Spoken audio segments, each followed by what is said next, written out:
안녕하세요. 이화정입니다. 저는 북 코디네이터라는 직함을 쓰고 있는데요.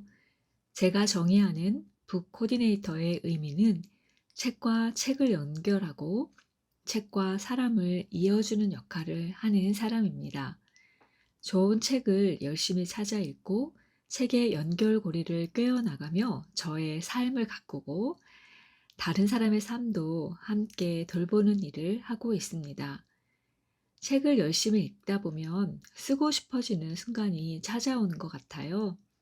부지런히 책을 읽고 독서 모임을 하다 보니 배우고 느끼는 것들을 글로 쓰고 싶어지더라고요. 글을 쓰는 일은 괴롭고 어려운 일이지만 보람과 기쁨도 커서 어느덧 쓰는 사람이 되었습니다. 사람들에게 글쓰기를 적극적으로 권하다가 글방까지 열게 되었는데요. 오늘은 글을 쓰는 이유에 대한 이야기입니다. 미루 글방은 제가 좋아하는 미루나무에서 따온 이름입니다. 독서 모임을 함께하는 경진님이 지어주셨어요. 이름을 듣는 순간 시작할 용기가 생기더라고요. 저는 글방을 열며 글을 쓰는 이유에 대해 이렇게 생각해 보았습니다. 제가 아름다운 수집일기에서 쓴 구절들입니다. 날마다 쓴다. 날마다 보고 느끼고 생각하는 것을 쓴다. 아름다워서 쓰고 슬퍼서 쓴다.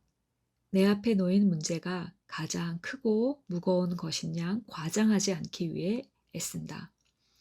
부풀려진 자아를 눌러 바람을 빼고 진솔하고 성의 있게 쓰려고 노력한다. 마음이 엉망진창인 날은 나를 방치하지 않고 자신을 돕기 위해 글을 쓴다. 문제가 생기면 글을 쓰며 거리를 두고 바라본다. 그러면 숨통이 트인다. 대안을 찾아내기도 한다. 보물 같은 책을 발견하면 정성껏 소개하고 책의 세계로 초대하기 위해 글을 쓴다. 내 삶에 흔적을 남기기 위해 쓴다. 타인의 위안에 기대지 않고 한자 한자 내가 쌓아 올린 활자의 마음을 기댄다. 글은 견고하고 단단하게 그 자리에 남아 내가 노력한 시간을 증명한다. 괴롭지만 좋아서 쓴다. 누가 시키지도 않았는데 기꺼이 반복하는 일. 괴로워하면서도 멈추지 않는 일. 시작할 땐 막막하지만 막상 하고 나면 개운해지는 일. 하면 할수록 점점 더 하고 싶어지는 일. 지금 나에게는 글 쓰는 일이 그렇다. 나이 들수록 좋아지는 것 중 글쓰기를 1순위로 꼽고 싶다. 글을 쓰는 시간만큼 나에게 너그럽고 다정해지는 때가 없다. 그러니 내일도 나는 뭔가를 쓰기 위해 한참을 끙끙대다가 마지막 문장에 마침표를 찍는 순간 미소 지으며 고개를 끄덕일 것이다. 역시 쓰길 잘했어. 라고 중얼거리며. 기대하며 쓴다. 글쓰기는 나의 조각들이다. 나의 환희, 나의 절망, 나의 가능성, 나의 한계의 총합. 그 조각들이 조화롭게 무늬를 이루어가는 나의 인생 그림을 기대한다. 아름다움 수집일기 책구름. 이런 취지로 12월부터 2월까지 겨울 글방을 열어 함께 글을 썼습니다. 우리 주변에서 글감을 모으는 일부터 시작했어요. 우리가 읽은 책들에서 겨울 문장을 수집하고 겨울 나무를 관찰하고 겨울 날씨를 매일 살펴보며 글감을 찾아 글을 썼습니다. 겨울 음식에 얽힌 추억을 쓰거나 겨울 시와 겨울 그림책들을 함께 읽고 글을 썼습니다. 오프라인 5분, 온라인 6분이 참여하셨던 겨울 글방에서는 각자의 겨울 이야기를 담은 문집을 만들었어요. 모임을 마무리하며 편지를 쓰는데 쓰다 보니 눈시울이 뜨거워지더라고요. 그분들이 쓴 글에는 3달 동안 겨울 글방 덕분에 따뜻한 겨울이었다. 시리고 아픈 기억들을 글로 보듬는 동안 겨울을 다시 좋아하게 되었다라는 고백이 들어 있었습니다. 그리고 늘 똑같아 보이는 일상이지만 늘 같지 않은 일상이라는 걸 알게 되었다고 쓴 분의 글도 참 좋았습니다. 저는 문집을 읽다가 글을 쓰는 이유에 대해 다시 생각해 보았습니다.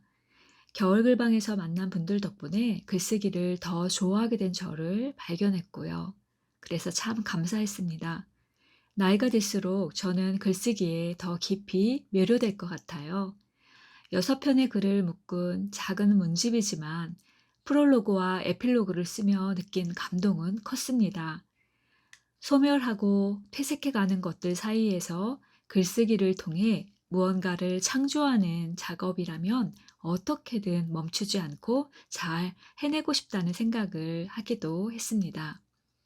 음악이나 미술 같은 어떤 재능과 숙련된 훈련이 필요한 일에 도전하는 건 이제 엄두도 안 나고 체념하고 포기하기 일쑤인데요. 그래도 부럽고 미련이 남아 자꾸 씁쓸해질 때 저는 글쓰기로 연주를 하고 글쓰기로 그리고 글쓰기로 춤을 추는 상상을 합니다. 글쓰기는 꾸준히 노력하며 누구라도 잘할 수 있는 일 같아 위안이 됩니다. 글은 못 써도 또 쓰고 싶고 자꾸 써도 또 다른 쓸거리가 생기고 어떻게든 쓰면 보람이 남는 신비한 일인 것 같아요. 글쓰기를 시작하고 싶지만 용기가 안 날 때 찾아갈 수 있는 안전하고 따스한 글방을 만들고 싶었습니다. 언젠가는 물리적인 공간까지 갖추고 미루 글방 간판을 다는 날을 꿈꾸고 있습니다. 꾸준히 쓰고 싶은 사람들이 서로를 독려하며 함께 쓰는 글방을 만들고 싶어 시작한 일인데 제가 가장 도움을 받고 있습니다. 겨울 글방을 마무리하며 저는 우리가 글을 쓰는 이유를 다시 글로 써보았습니다. 저의 글이 여러분에게도 글을 쓰고 싶은 이유, 글을 쓰기 시작하는 계기가 되었으면 좋겠습니다. 우리가 글을 쓰는 이유. 하나, 왜 그 이야기를 글로 쓰는가? 떠올리면 늘 마음이 추운 그 시절, 그 장소, 그 사람에게 다시 가서 포근한 담요 한 장 덮어주고 싶어서다. 바뀌는 것은 없다. 변하는 것은 있다.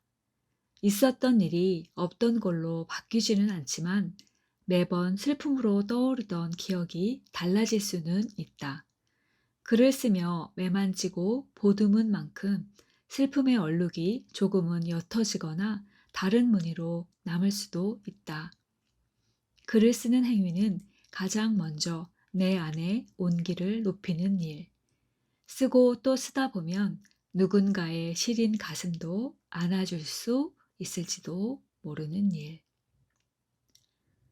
둘, 내 생각은 다르다. 동의할 수 없다. 그렇게 하고 싶지 않다. 받아들이기 싫다. 똑같이 하고 싶지 않다. 수없이 삼켜버린 말들이 내 삶에 만성 채기를 유발하고 있었다는 걸 글을 쓰며 알았다. 글을 쓰는 건 꼭꼭 주무른 손을 움켜쥐고 엄지 손톱 밑을 바늘로 따는 행위와도 같은 것. 시커멓고 끈적한 검붉은 피가 동그랗게 솟아오르는 모습을 보며 아, 이제 살 것 같아. 긴 숨을 내쉬며 후련해지는 것. 뱉어내지 못한 말들이 가시가 되어 내 속을 찌를 때 이제는 글을 쓰면 된다. 응어리진 마음의 우려를 뾰족하게 깎은 연필 하나 쥐고 꾹꾹 눌러 풀면 된다. 셋.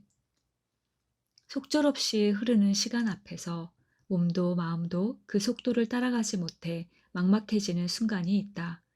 시간이 뭉텅이로 없어져 버린 듯 허망할 때 글을 쓴다. 보이지 않지만 존재했던 것들을 애써 붙잡아 눈에 보이는 흔적으로 남기는 것. 글쓰기는 시간에 이름표를 붙이는 일이 아닐까? 나이가 들고 아이들이 자라고 몸이 변하고 주변 풍경이 달라진다. 우리 앞에는 늘 새로운 시간이 놓인다. 그 시간의 흐름을 또렷이 응시하는 연습이 필요할 때 글쓰기는 유용하다. 내가 머문 장소들, 거기서 보낸 시간들의 이름을 차곡차곡 글로 남긴다. 내 삶이 또렷한 흔적으로 남는다. 넷, 글을 쓰는 이유 따위는 중요하지 않다. 그저 좋아서 쓰는 거다. 내가 살아있다는 생생한 감각에 화들짝 놀라며 감격에 겨워 기꺼이 쓰는 것이다. 잘 쓰지 못해도 쓰고, 쓰고 나면 행복해지니 쓰는 거다. 쓰다 보면 잘 써진 게 신기해서 또 쓰는 거다. 내가 쓴 글이 누군가의 가슴에 가 닿아 서로 훈훈해지는 게 아름다워 쓰는 거다. 5. 글쓰기는 아무도 내게 하지 않았던 중요한 질문을 나에게 하는 행위다. 모호하고 희미한 생각과 감정의 덩어리들을 헤쳐보고 자세히 들여다보고 분류하고 이름을 붙여주고 삭제하는 작업이다. 글을 씀으로써 질문에 명확히 답하는 일이다.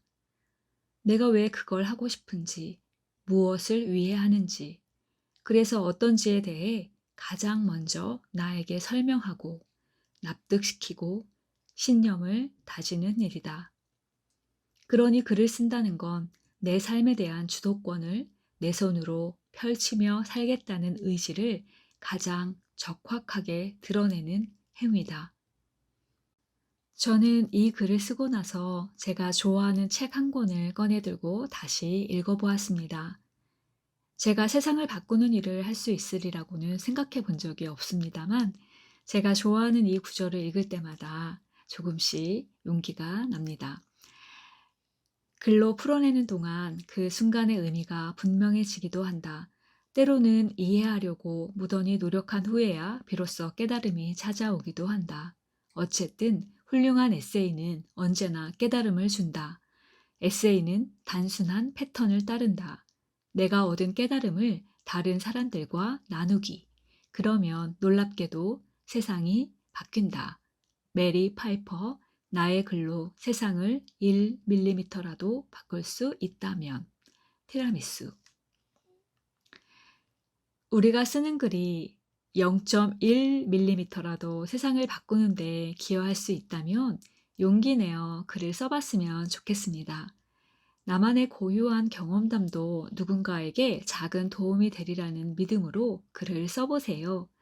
그 글이 누군가의 삶에 작은 빗줄기가 되어 그날 하루를 살아갈 힘을 줄지도 모릅니다. 읽고 쓰는 삶이 우리의 삶을 조금 더 아름답게 가꾸어 주리라 저는 믿습니다. 오늘도 들어주셔서 감사합니다.